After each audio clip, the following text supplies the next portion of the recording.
ये महसूसता भी किसी को नहीं होती थी कि मेरे को कितनी तकलीफ हो रही है इस शरीर के साथ, जो तकलीफ से गुजर रही है। ये घर के परिवार के मेंबर्स तक को पता नहीं चलता था कितनी शक्ति उस परमात्मा ने मेरे अंदर भरी। और वो था उसका रोल, माता पिता का।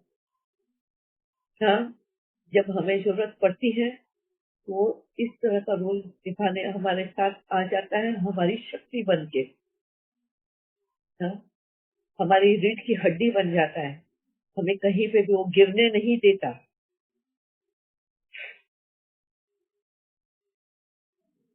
सॉरी, थोड़ी सेंटीमेंट हो गई, आपको समझाना आप था। तो दीदी, आप तो हम सबके लिए हिम्मत और जो भी शक्तियां आप हम में भर रहे हो, तो आप ऐसे ढीले हो जाएंगे तो हम क्या करें। मैं ढीली यू नहीं आर हुई, यू मुझे तो यू आर उसके तो प्यार का अनुभव। एग्जाम्पल, यू आर तो example before all of us, कि हम जो भी हमारी जिंदगी में गुजरते हैं ऐसे वक्त से, तो कैसे बाबा की हेल्प से और परमात्मा की शक्ति से कैसे हम पार हो जाते हैं।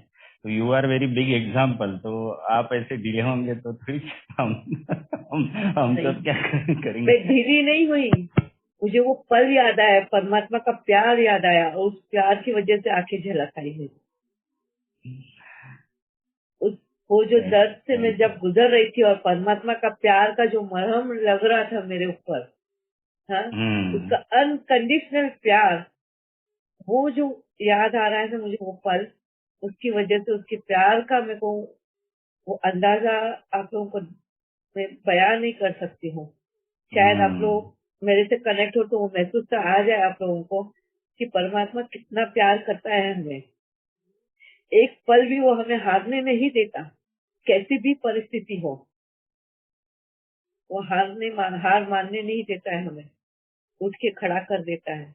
मैं आप लोगों को वक्त वक्त पे मेरे अनुभव सुनाऊंगी, तब आप लोगों को पता चलेगा परमात्मा क्या करता है हमारे साथ। हाँ, ये तो मैंने एक एग्जांपल दिया, वो माता पिता है हमारा, तो वो माता पिता बन के कैसा रोल अपना निभाता है हमारे साथ। भले ही हम उसका सुने नहीं सुने, मगर वो अपना कर्तव्य निभाने को कभी चूकता नहीं है, इसीलिए वो परमात्मा है। फिर मनीषा बहन ने पढ़ा ना अभी, सुख का दाता है। फिर वो गुरु बनता है। गुरु यानी टीचर। स्कूल में भी जब हम जाते हैं तो टीचर हमें पढ़ाती है, नॉलेज देती है। हाँ, जिस स्टैंडर्ड में होते हैं उस स्टैंडर्ड का हमें सिखाती रहती है। ऐसे ही इस जीवन का, इस जीवन के हमारे आदि मध्य अंत का, ये कर्म की गुह्य गति टीचर बन के हमें बताता है। हमारे जीवन में इतना कलेश, इतना दुख क्यों भरा है, इसके बारे में वो हमें ज्ञान देता है। इसीलिए उसका नाम, वो दूसरा एक कर्तव्य वो जो उसका निभाता है, गुरु का, टीचर का। और उसके बाद में उसका दूसरा तीसरा रूप बताता है, वो तीसरा कर्तव्य वो है सदगुरु का। सदगुरु यानी गाइड, हमारे जीवन का गाइड है वो। ये ज्ञान मिलता है हमें, हमें अभी पता तो चल गया कि मैंने आदि में क्या कर्म ऐसा किया, ऐसे क्या मेरे गलत कर्म कर दिए मैंने, जिसकी वजह से आज मेरी ऐसी स्थिति हुई, आज मेरे साथ ऐसा सब हो रहा है। ये होने की वजह क्या है, ये हमें वो टीचर बन के ज्ञान देता है। तो इस रोल में भी उसने मुझे अपने जीवन के बारे में बताया, मेरे पूर्व 2 जन्म के बारे में उसने बताया। टीचर बन के मैं पूर्व के 2 जन्म, इस जन्म से पहले वाला जन्म, और वो जन्म जब जस्ट विकारों में आना शुरू ही किया था। तो विकारों में कैसे आना शुरू हुआ था, इस जन्म के बारे में मैं पहले बताती हूँ। ये सिर्फ परमात्मा ही कर सकता है, कोई मनुष्य के हाथ में नहीं है। ये कोई मनुष्य नहीं बता सकता है तुम्हें, ये सिर्फ परमात्मा बता सकता है। जब हम पवित्र सोच से ना, एकदम प्योर, कोई भी हमारे में कमी नहीं, कोई विकार नहीं, मैं और मेरा सोल में जैसे हस्बैंड वाइफ जीवन जी रहे थे, और उस वक्त जब हम थे उस दुनिया में, काफी लोग विकारों में आ चुके थे। काफी आत्माओं का विकारी जीवन हो चुका था, और वो विकार बैकफायर कर रहे थे उनको, और बैकफायर होने की वजह से उनके जीवन में दुख आना शुरू हो गया था, जीवन में उथल पुथल होने लग गई थी। हाँ, तो बहुत सी आत्माओं में जीवन की उथल पुथल सहन नहीं कर पा रहे थे। तो जैसे है ना, हमको कोई दर्द होता है तो कैसे हम किसी और अपने प्रियजनों के साथ, हमारे फ्रेंड्स के साथ या किसी के साथ शेयर करते हैं, ऐसे हमारी जान पहचान में भी जो थे वो ऐसे शेयर करने आते थे। जैसे किसी के घर में बच्चा नहीं हो रहा है, जो माँ है वो आई कि अरे मेरे बहू के बेटा ही नहीं हो रहे, बच्चे ही नहीं हो रहे, बहुत साल हो गए हैं, और रोने बैठ जाती। उस जमाने में तो बहुत जल्दी शादियां हो जाती थी, है ना। तो वो रोते हुए बैठती थी। हमने जब सुना ये बात, मेरे पति ने भी सुनी, उनको ऐसे लगा कि हम प्योर थे, पवित्र थे, कोई विकार नहीं था। तो इस वजह से हमें वो नॉलेज बहुत प्योर था हमारे अंदर। तो इसकी वजह से क्या होता था कि हमें ये बात समझ में आ जाती थी कि क्या गलत कर्म किया है इस आत्मा ने, जिसकी वजह से आज उसको ये भुगतना पड़ रहा है। तो उस वक्त ये समझ में आता था कि हम उसको उपाय देते थे। क्या करते थे, मेरे पति उसको उपाय बताते थे।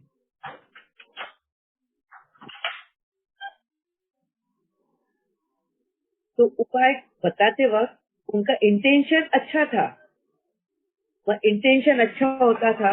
एक देखा,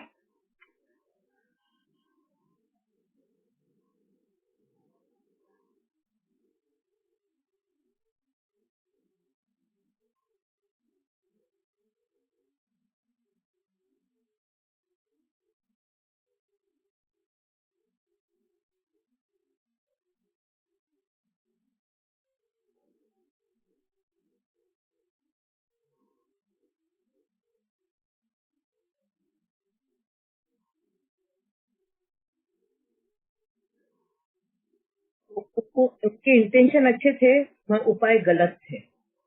उनको उपाय उन्होंने गलत दे देते थे। कौन? मेरे सोल में मेरे हस्बैंड। अभी जैसे किसी को बच्चा नहीं हुआ है तो उनको ये पता चल जाता था इस आत्मा ने उस रिश्ते की वैल्यू रखी नहीं है, कदर नहीं करी है उसके पहले वाले जीवन में, इसलिए इस जीवन में उनको उस रिश्ते की कमी आई है। उस रिश्ते की उसको कदर होनी चाहिए, इसलिए उसने उसको उपाय जो दिया वो उपाय गलत। गलत इन द सेंस, उसे कहा कि 21 दिन के लिए तुम अपने बहू को अलग रखो, उससे उपवास कराओ, 21 दिन के लिए उसको उपवास रखो, बहू को भी और बेटे को भी। तो इस तरह का तो उसको उपाय दिया। वो उपाय करने के बाद में उनका जीवन सफल हो गया। उनको कुछ महीनों के बाद में खुशखबरी भी आई और बाद में बच्चा भी हुआ। तो ये जब ये उनको मिला, वो उपवास करने के बाद में उसका फल भी, वो उपवास किया उन्होंने जहाँ ये किया, तो कहीं ना कहीं उन्होंने उनका पाप का प्रायश्चित कर लिया था। वो आत्माओं का पाप का प्रायश्चित हो गया था, इस वजह से उनके घर में फिर से बच्चे का आना हुआ। और कहीं न कहीं उन आत्माओं को ऐसे लगा कि हम पवित्र आत्माएं थी, हमारे बोल और हमारे वचन की वजह से उनको वो सुख मिला है। उन्होंने क्या किया, ऐसे वक्त में खुशी के इसमें आके हमें सौगात देनी शुरू करी। हम पहले तो मना किया कि हमें सौगात नहीं चाहिए, मगर वो बांधते नहीं थे फिर उन्होंने, मेरे हस्बैंड ने सौगातें ले ली। अब देखो, हमारे इंटेंशन सही थे, रास्ता गलत था कि उपवास का रास्ता बता दिया। जब आत्मा अगर पाप करती है तो भरना भी एक आत्मा को चाहिए, मगर हमने भरना किसको लगाया? एक शरीर को, है ना? तकलीफ एक शरीर को देनी पड़ी, तो ये रास्ता गलत था। ठीक है, फर्स्ट। सेकेंड, दोनों हस्बैंड वाइफ को जुदा किया, अलग रहने लगा 21 दिन के लिए। वो जुदा करने का भी पाप हमने किया, उसका भी हमें ऋण समेत भरना पड़ा है। ठीक है, तो यही वजह बन गया। तो ब्रह्मचारी का ना व्रत पालना है करके, तो वो यही से स्टार्ट हुआ। थोड़ा दिन रहो ब्रह्मचारी का व्रत रखो, प्राप्ति हो गई। तो इस तरह से वो फिर आगे भी बढ़ते गया। ठीक है, अच्छा, इन्होंने जो सौगात दी, अब क्या हो गया? मेरा पति का मन ललचा गया उसके लिए। अब किसमें आ गए? वो पहला विकार क्या आया?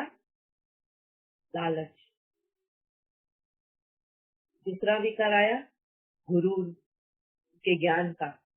उसको लगा उन्होंने बहुत सही रास्ता दिखाया, बहुत सही ये किया है, हाँ, सही मार्ग बता रहे हैं वो लोगों को। और ऐसे ही जैसे किसी के जमीन में अनाज नहीं उग रहा है, सूखा पड़ गया हो, तो उन्होंने, ये तो पता चल गया कि उन्होंने अनाज का अनादर किया है, तो इस साल उनके यहाँ पे जमीन उपजाऊ नहीं है। उन्होंने वहां पे भी उनको इस तरीके के ही कुछ रास्ते दिखाए कि ऐसा उपवास रखना है या ये करना है। तो उन्होंने किया, नेक्स्ट ही बारिश हुई, उनकी जमीन पे फल फूल गई, तो उसका श्रेय पूरा मेरे पति को दिया गया। फिर उन्होंने सौगात लाके दी, और इस तरह का कहीं न कहीं वो सौगातों की लालच में आ गए, ज्ञान के गुरूर में आ गए, और ये स्टार्ट हुआ था हमारा विकारों में आने का। देखो किस तरह से विकारों में आया जाता है। विकारों में आना बहुत जल्दी आसान है, विकारों से निकलना बहुत मुश्किल है। और इस तरह से उस जन्म में हमने बहुत गलत कर्म किए, तो हमारी जो पवित्रता थी उसमें खाद पड़ गई विकारों की।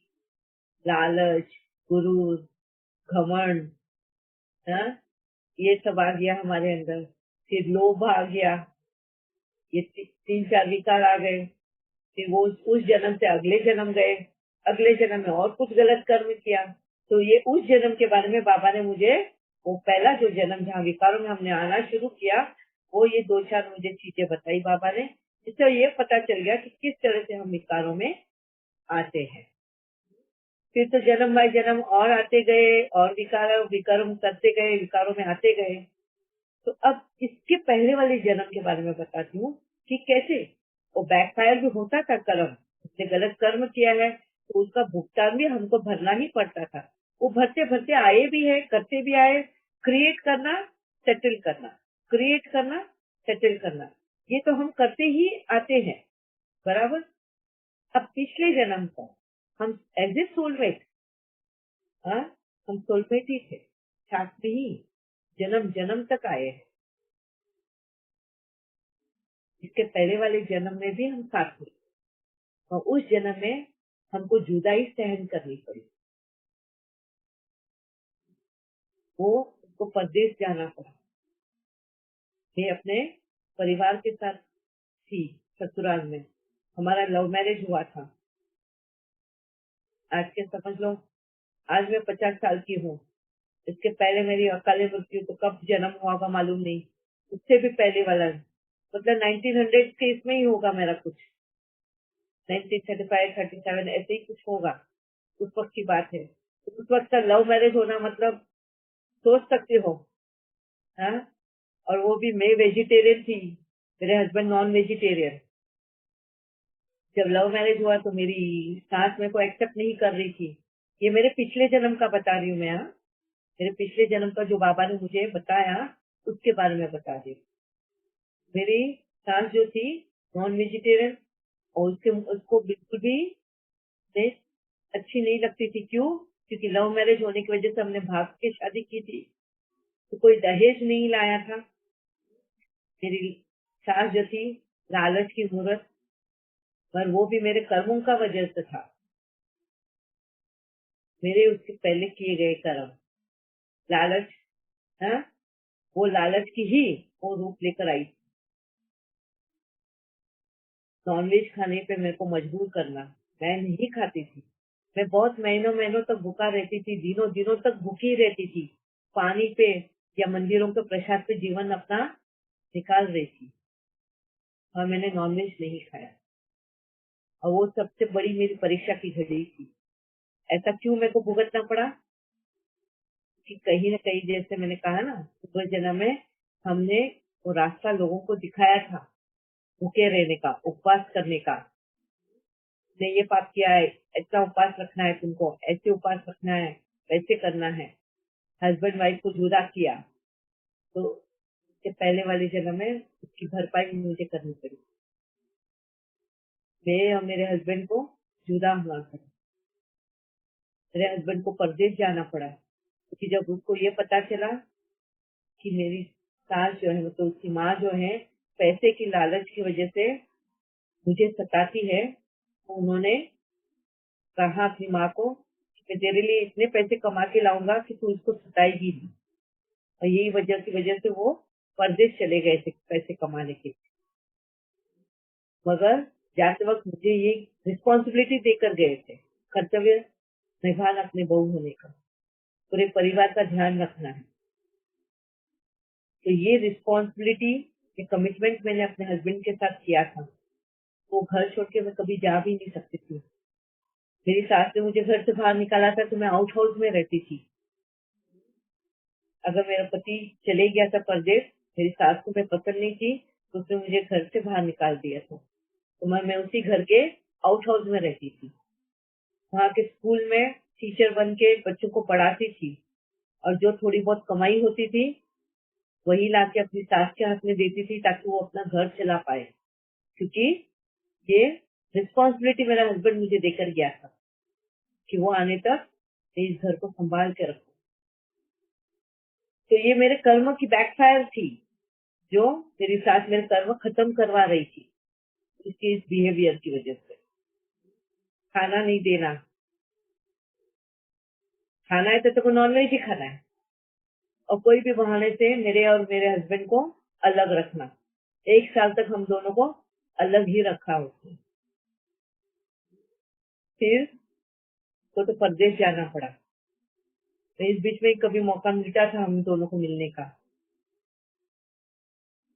इसमें ही जब वो परदेश चले गए, तो तभी तो टेलीफोन और ये कुछ नहीं था, लेटर्स भी आते थे, लेटर लिखते थे और तभी आते थे। तो ऐसे ही मेरे नाम से जब चिट्ठी आई, वो चिट्ठी मेरे हाथ लगी।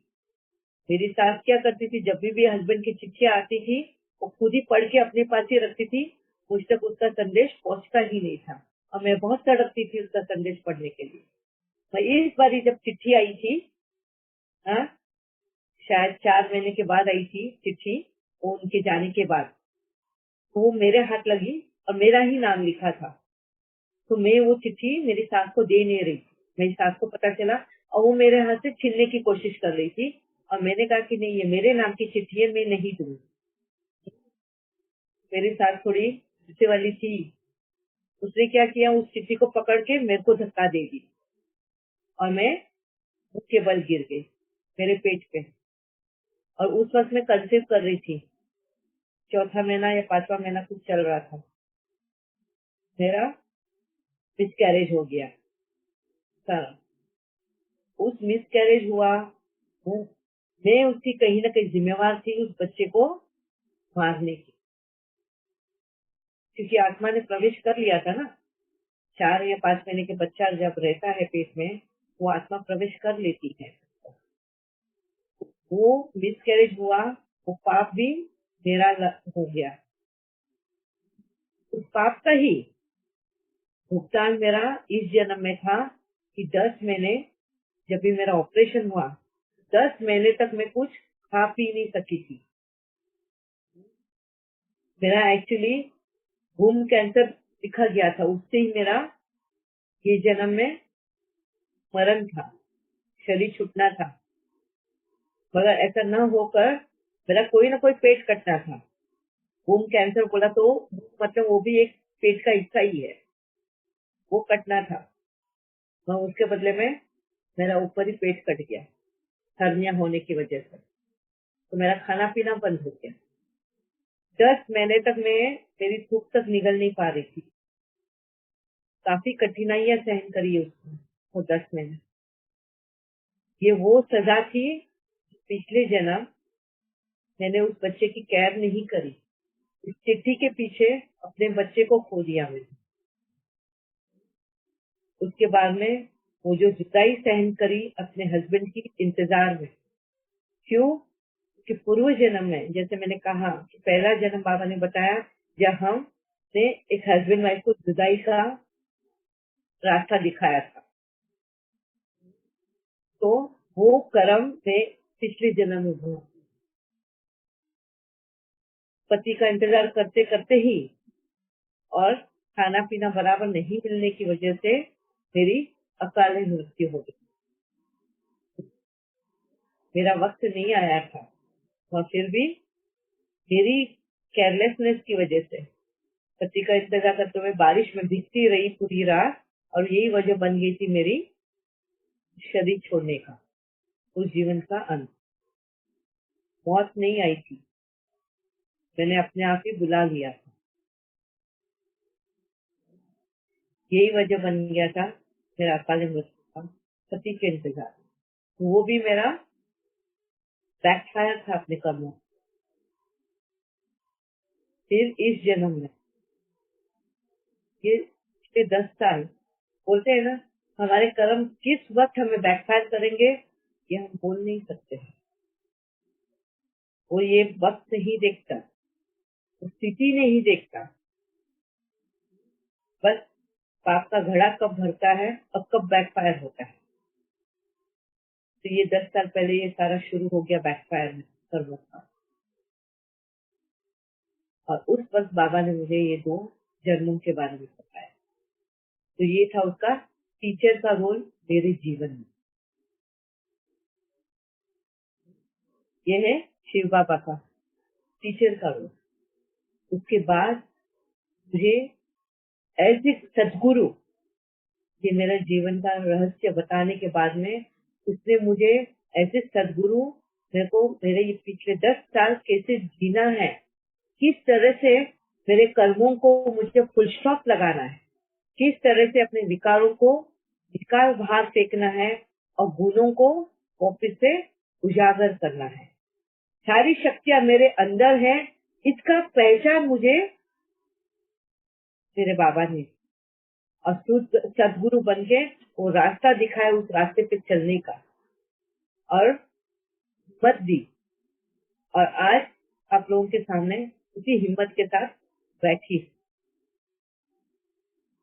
ये तीनों रोल उसने मेरे जीवन में धीरे धीरे मैं आप लोगों को और भी मेरे शेयरिंग करूंगी अपने जीवन के बारे में। इसी के साथ हाँ, जब भी हम एक आत्मा का पाठ पक्का करने को जाएंगे उस वक्त, और ये हम स्टार्ट करेंगे मंडे से, ठीक है, कि आत्मा विकारों में कैसे आती है और विकारों को जीत कैसे पानी है, हमें किस तरह से हमको फेस करना है हमारा हर चीज अपना जीवन में। हर संकट जो आता है, हर परिस्थिति आती है, ये और कुछ नहीं हमारा ही बनाया हुआ है ना? हम ही जिम्मेदार है उसके, तो हम ही उसको लड़कर पार भी करेंगे। और हमारा साथ देगा कौन? हमारा परमात्मा इस लड़ाई में। ये भरोसा हमें रखना सीखना है, ठीक है। फिर आज के लिए ये था परमात्मा का परिचय मेरे अनुभवों द्वारा आप सभी के लिए।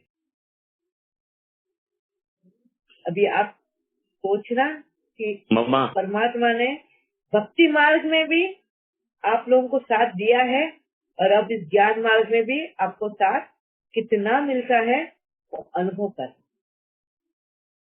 ठीक है। हाँ जी अशोक भाई। मम्मा हाँ जी आवाज आ रहा है? हाँ जी। मम्मा, आप जो एक्सपीरियंस सुना रहे थे आपका, वो जब आप रोते रोते सुन रहे थे, बता रहे थे, तभी बाबा का प्यार और आपका दर्द दोनों साथ में महसूस हो रहा था। उस समय पे आप रो रहे थे, साथ में मैं भी, मेरे आंखों में आंसू से मैं भी रो रहा था कि वो दर्द मेरे को महसूस हो रहा था। बाबा का प्यार भी महसूस हो रहा था और आपका दर्द भी महसूस हो रहा था। जैसे मुझे वो बाबा का पहला मिलन 2003 में, जो बाबा के साथ का मिलन जो मैंने मनाया था मधुबन में, उस समय पे मैं जिस रोया था, मैं छोटे बच्चे के जैसा, ऐसे ही अभी जब आपने ये बात सुनाई ना, तो बाबा का प्यार और आपका दर्द दोनों साथ में महसूस किया। और 2003 में जो अनुभव हुआ था, मेरा फर्स्ट एक्सपीरियंस, जो बाबा से पहला मिलन हुआ था मधुबन में, जो मैं छोटे बच्चे के जैसे रोया सामने कि बाबा मेरे को मिला और उसका जो प्यार मुझे मिल रहा था उस समय पे, जो 3 मिनट का मैंने एक्सपीरियंस किया था, पर्सनल एक्सपीरियंस 3 मिनट का, वो एक्सपीरियंस मैं कभी भूल नहीं सकता हूँ। और अभी आपका ये जो एक्सपीरियंस सुन के मेरे आंखों में आंसू इसलिए याद आया कि वो जो अनुभव था बाबा के साथ, बाबा का प्यार और वही अनुभव, और बाबा ने आप जो आपके साथ जो एक्सपीरियंस हुआ वही, उससे मेरे आंखों में आंसू भी आ गया, मैं रोया क्लियरली छोटे बच्चे के जैसा वापस। और आपका भी जो दर्द है ना, दर्द का भी अनुभव हुआ। लेकिन मम्मा, आज आपका जो आपका फेस, मैं हमेशा आपका फेस इतने सालों से 2000 शायद हम 8-9 साल से हम साथ में हैं, लेकिन यहाँ फर्स्ट टाइम रोते हुए देखा, मैं देख नहीं पाया, तो मेरे को ज्यादा रोना आया और वहाँ पे दर्द बहुत महसूस हुआ मुझे। और मैं आपको ये आपसे एक प्रॉमिस लेना चाहता हूँ कि कभी भी आप रोते हुए मुझे दिखाई न दे, मैं आपको कभी रोता हुआ देख नहीं सकता हूँ। ये आज बहुत, और आपका हमेशा स्माइलिंग फेस देखा है, हमेशा, ऑलवेज। और आप सबके साथ, सबके लिए आप हमारा इंस्पिरेशन है, हम सबके लिए। तो आपका कभी भी मेरा ये रोना जो था, ये रोना दर्द का रोना नहीं था, ये मेरा रोना मेरे परमात्मा के प्यार की अनुभव का रोना था। राइट मामा। खुशी की आंखें झलक रही थी कि उसका प्यार जो अनुभव मैं कर रही थी।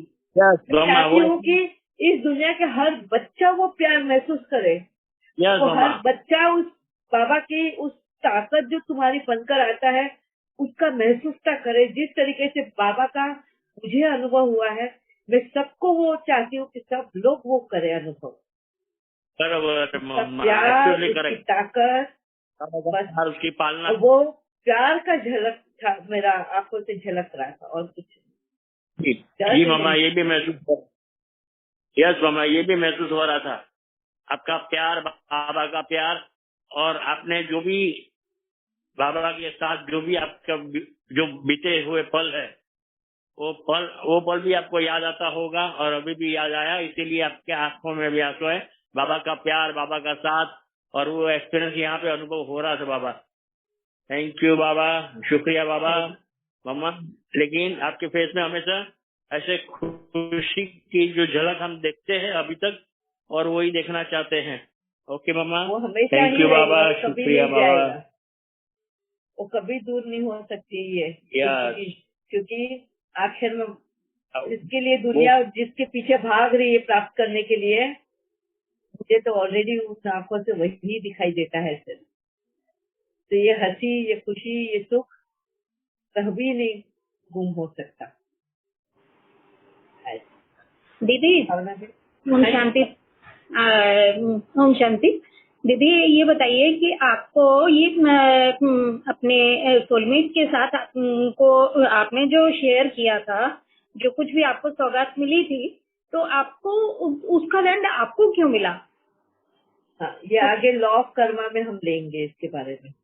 हाँ जी, क्योंकि आपने तो नोइंगली तो किया नहीं था, वो तो आप तो डिपेंडेंट थी सोलमेट पर, मतलब उन्हीं का थी। मगर मुझे जब ये पता भी है कि मेरा सोलमेट गलत कर रहा है, मैंने उसको रोकना चाहिए, और उसके लालच में मैं भी तो भागीदार बन गई ना। हाँ जी। वो अगर लालची बना, वो अगर लोभी बना, तो मेरा एज ए अर्धांगिनी मैं उसकी होने के, तो मैंने उसको रोक लगानी चाहिए थी कि तू गलत रास्ता मत अपना। पर मैंने क्या किया, उसी के रास्ते में भी हो ली। वो सुख ले रहा था तो मैं भी उसके साथ वो सुख ले रही थी। बोलते हैं ना, सपोर्ट करने वाले को ज्यादा पहले दंड मिलता है, करने वाले से भी ज्यादा दंड सपोर्ट करने वाले को मिलता है। क्यों? क्योंकि अगर उसका सपोर्ट नहीं होता तो शायद करने वाले में हिम्मत नहीं होती करने की। हाँ जी, हाँ जी। तो इसका मतलब फिर बहुत बहुत ही केयरफुल रहने की जरूरत है हर कर्म में। यस, हाँ जी। इसके लिए बोलते हैं ना, सपोर्ट करने वाले को सबसे ज्यादा पहला दंड उनका। जी। ये अंजलि बेन, आपको कुछ बोलना है? थैंक यू दीदी। हाँ जी दीदी। दीदी मैं ये बोलना चाह रही थी, जब आप रोए ना, उससे पहले मैं रो चुकी थी एक बार ये, क्योंकि आज जब आप परमात्मा का जब परिचय दे रहे थे तो बाबा की शक्ति आप में से दिखाई दे रही थी, और मतलब ऐसा फील हो रहा था ना कि जैसे जब मैं समझ सकती हूँ अंजलि बेन, वो जो खुशी, जो परमात्मा का जो प्यार है, मैं अनुभव कर रही हूँ। जब बाबा मिले। हाँ जी, शायद मैं बोल नहीं पाऊंगी अभी, तो मैं बाद में आपको वॉइस रिकॉर्ड करके भेजती हूँ। हाँ जी, ओके। अभी हम मंडे को मिलेंगे 5 बजे फिर से। तो आज परमात्मा का परिचय सबको महसूस हुआ, उसके प्यार का अनुभव हुआ। हाँ जी। परमात्मा प्यार का ये गाना लगा देना भावना पे। सबने बाबा का प्यार का अनुभव किया, और आगे चल के ये सेशन में आगे भी बाबा का प्यार का अनुभव सभी करते रहेंगे। बाबा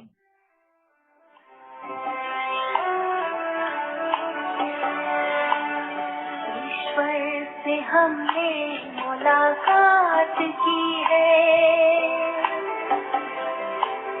मन भावनी थी, मधुर बात की है। ईश्वर से हमने मुलाकात की है,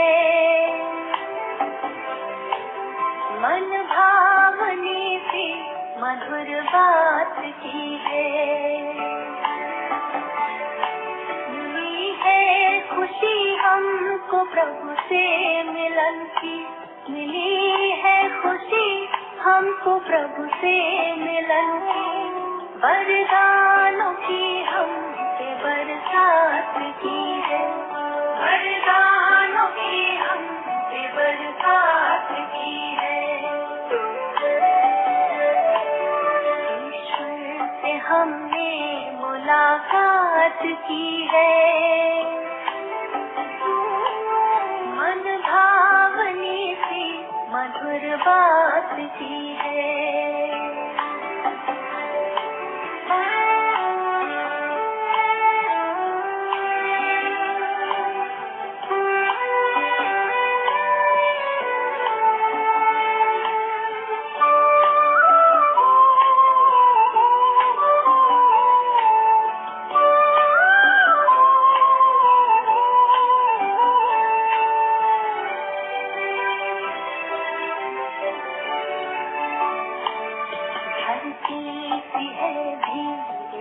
हमने पाई, मन को गगन सी मिली है ऊंचाई।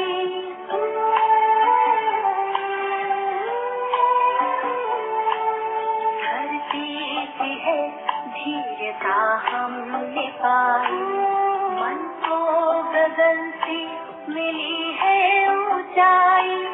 सागर सी गहराई आई हृदय में, सागर सी गहराई आई हृदय में।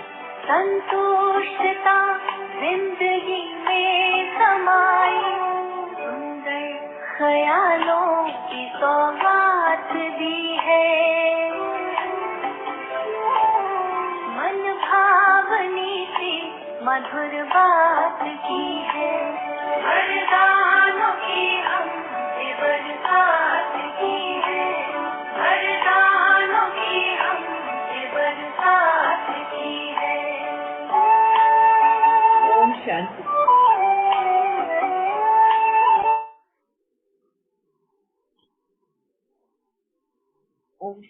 शांति। Om Shanti. Good day to everyone. Thank you दीदी। ओम शांति। Thank you.